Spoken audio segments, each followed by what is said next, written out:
So after 25 long weeks, the rising of Naofumi has unfortunately come to a temporary end. Because this journey is by no means close to being over.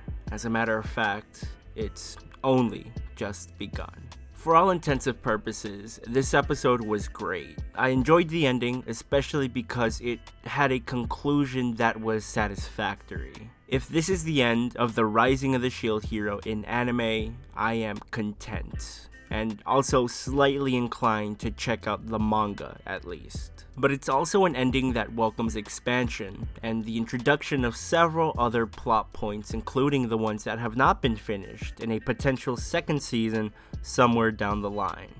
Every portion of the episode hit the nerve I suppose it was intended to hit, at least for me, and I honestly couldn't think of a better way they could have ended it. I recall having a thought that I didn't mention on video about how this series would look like had it ended at episode 21. Not necessarily on episode 21, but with the occurrences that do take place in that episode. Because I honestly thought that was the best possible ending for this season. Though now looking back and seeing how much episode 21 leaves a sour taste in my mouth, and seeing how the punishments, both mine and Alcray, at least from the people around me and some people in the comments, have been received rather negatively, I'm extremely grateful that they continued the story up until this point.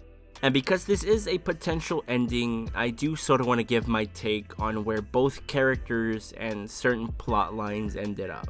And first on that list is Motoyasu. I'm glad that it seems like he's grown a tad and has a bit more of a respect for Naofumi. But most importantly, I admire the fact that he was able to see his wrong, no longer takes mine for her word, and thinks for himself. I think that's a relatively nice ending for him. Itsuki's conclusion though was rather ominous. He exiled this girl, Lisha, which by the way, no matter how rushed her introduction was or how shoehorned she was into Naofumi's party, I at least appreciate them hinting at her growing importance by giving her a couple of seconds of screen time since like episode 21. But simply for allegedly breaking one of Itsuki's favorite accessories, she was removed of his party, and this drove her to an attempted suicide? It wasn't so clear, but I'm pretty sure she was trying to drown herself.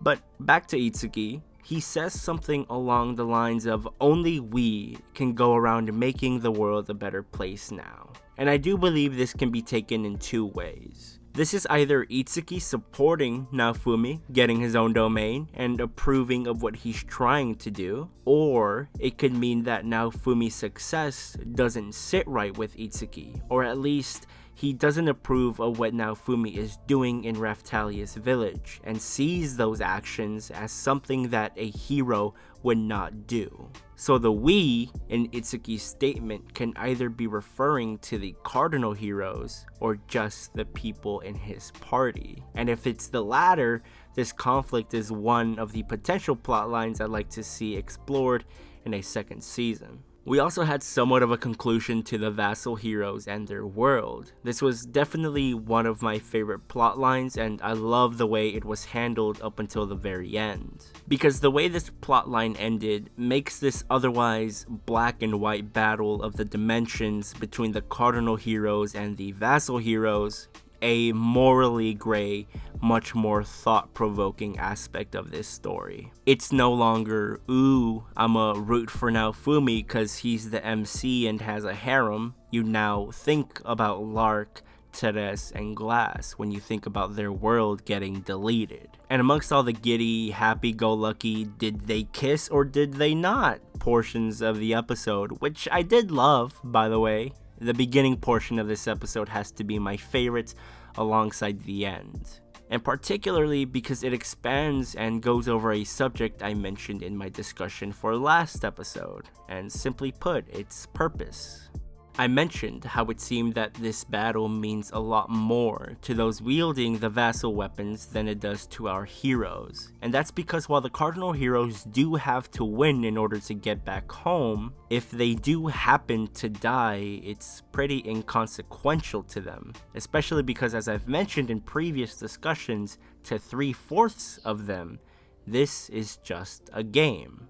I mean, Naofumi is out here having a crisis when he realizes that destroying glass could end up meaning the destruction of her entire world. Meanwhile, Ren's conclusion has him training at the end of the episode, but he isn't training to become a better hero or to become a better protector. He's training to become better than Naofumi. And although becoming a better hero and protector can be a consequence of obtaining more strength, it's a personal belief of mine that your reason for doing something is just as important as what you're doing. And that brings me to Naofumi and his party. Throughout isekai series, at least the ones I've watched, if I could use one word to describe them at their core, I think that word would be reinvention. For example, Naofumi was once this guy who entered this world and immediately needed redeeming. And now he's someone who offers others the chance that people didn't give him. He offers others a chance to rise through whatever they've gone through, the same way he did. And I think that's pretty neat. One of my favorite shots this episode has to be where we see this new, reinvented Naofumi walk past the Naofumi we met back in episode 1. And that's because I believe that the Naofumi we met in episode 1 before he got sucked into this story lacked something huge that the present Naofumi has. And once again, that's purpose. I think Naofumi had been so busy trying to give Fido and Raphtalia their own purpose for when he's gone that he didn't even realize why he's fighting, why he's bared everything this world has thrown at him. But then suddenly, it clicks. Naofumi's fighting for this world, yes. And the why, the reason he's doing so is to protect the people that made the unbearable bearable. And whether it be the ongoing love story between Raphtalia and Naofumi, Fido eventually becoming the princess she deserves to be, or just seeing more of that badass fucking grandma, I hope we get to see it all unfold. This series had its ups and downs for me. It had moments that brought me extreme joy and heart-aching sadness. There were times where I was proud and times where I was disappointed. But at the end of the day, it's a series that I had fun watching and had fun discussing with all of you in the comments. But hey, as always, these are my thoughts, and I'm curious to read yours. If you're an anime only, let me know your thoughts on this episode and your thoughts on a second season, possibly. While I am curious to hear your thoughts on the ending, I'm more curious to read whether or not your feelings on this series changed at all throughout its 25 weeks of airing. Whether you hated it at first and ended up loving it, or vice versa, let me know why. And while this is an ending, there's still so much to be resolved. So let me know what you think about the war between worlds and the ever-growing relationship between Naofumi and Raphtalia. But specifically, do you think Naofumi would consider staying for the sake of the people that he holds dear? And if you read the manga, light novel, or both, let me know how you felt Kinema Citrus adapted this episode, and what parts do you think they could have done a better job with, if any. Also, feel free to discuss anything I forgot to mention in the comments below.